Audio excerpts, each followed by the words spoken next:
dilakukan selama ini. Kalau yang sekarang Pak Ito Sumardi, menurut Anda langkah-langkah yang harus diambil seperti apa? Karena dari pihak kepolisian masih fokus pada dugaan penistaan agama, kemudian muncul pula aliran dana ini. Sekalipun statusnya sudah ke penyidikan, tapi belum ada tersangka sama sekali. Baik, gini Mas Andro ya, saya juga sudah bicara dengan penyidik ya, bahwa tersangka itu kan penetapannya harus melalui satu proses ya. Langsung penyidiknya mengatakan bahwa saat ini sudah ditemukan ada indikasi unsur-unsur yang mengarah kepada penistaan agama sesuai pasal 156A. Kemudian hasil dari klarifikasi kemarin itu tentunya akan didalami dengan pemeriksaan ya, karena sudah diperiksa 4 saksi termasuk pelapor, kemudian juga 5 orang saksi ahli. Ini yang meyakinkan penyidik ada indikasi tindak pidana. Setelah itu kemudian akan dipanggil ya, kalau sudah ditetapkan penyidikan, orang yang diduga terlibat dalam perbuatan tersebut. Mungkin tidak disebutkan di sini oleh saya karena ini menyangkut masalah identitas seorang, tetapi saya kira masyarakat sudah tahu lah. Dan pasti kalau sudah diperiksa yang kedua itu bukan sebagai klarifikasi lagi, tapi pemeriksaan terhadap tersangka untuk kasus penodaan agama. Tapi saya juga mendengar dari teman-teman bahwa saat ini BNPT dan Densus 88 juga itu sedang melakukan pendalaman. Nah, pendalaman mereka tentunya secara teknis tidak mungkin disampaikan kepada masyarakat, dan saya yakin nanti ini akan bisa mengungkap seluruhnya. Tapi sebagaimana Pak Menko Polhukam mengatakan bahwa ini bukan pondok pesantrennya, tetapi pribadinya. Tapi dia melakukan di satu tempat, yaitu lokus deliktinya di Pondok Pesantren Al Zaitun. Tempus deliktinya adalah diurut daripada perbuatan-perbuatan yang bersangkutan, termasuk pada saat yang bersangkutan dihukum selama 10 bulan untuk kasus pemalsuan ya, YPI ya, pada saat tahun 2011 kalau nggak salah. Saya kira itu yang mungkin harus didalami oleh penyidik dari dua sisi, pidananya, kemudian yang satu tentunya daripada gerakan bawah tanahnya. Karena jangan sampai NI ini menjadi satu organisasi yang terselubung, yang tidak bisa diungkap, tidak bisa dituntaskan, dan juga menurut teman-teman dari BNPT ini juga merupakan satu potensi untuk mendidik, merekrut orang-orang menjadi teroris. Jadi tentunya ini akan menjadi perhatian yang sangat serius. Demikian Mas Andro. Pertanyaannya kemudian adalah melibatkan 3 loh Pak dalam kasus ini, dalam kaitannya dengan Panji Gumilang ini. Polisi iya terlibat di sana untuk masalah penistaan agamanya. BNPT iya untuk menelusuri ada dugaan mungkin dengan NII. Kemudian PPATK juga menelusuri berkaitan dengan 289 rekening. Sebenarnya ini yang harus benar-benar dilihat sekali adalah Panji Gumilangnya, atau mungkin semua orang yang berkaitan ada di dalam sana, Pak? Ya, kita tadi kan tahu ya bahwa Panji Gumilang di sini dari hasil penyelidikan itu yang bersangkutan adalah kingmaker ya.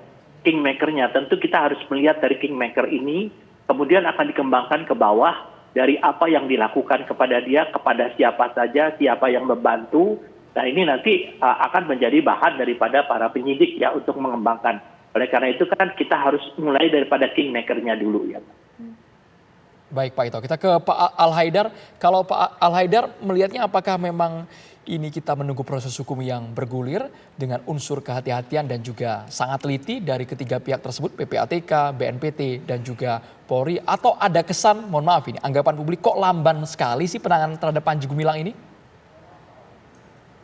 Iya, saya kira memang publik harus sedikit bersabar karena bagaimanapun proses pengungkapan dan penyidikan itu tidak bisa instan ya saya kira. Jadi saya kira memang perlu ada kehati-hatian, apalagi setahu saya polisi itu kan menerapkan ilmu kepolisian ya dengan metode scientific investigation. Jadi memang dia membutuhkan bukti-bukti yang sangat kuat, dan saya kira bukti-bukti yang bisa didapatkan dari PPATK misalnya itu sudah bisa memberikan bukti yang sangat kuat bahwa Panji Gumilang terlibat dalam kasus-kasus seperti makar ataupun kasus yang sifatnya politik ya, dan juga selain pencucian uang atau money laundering itu.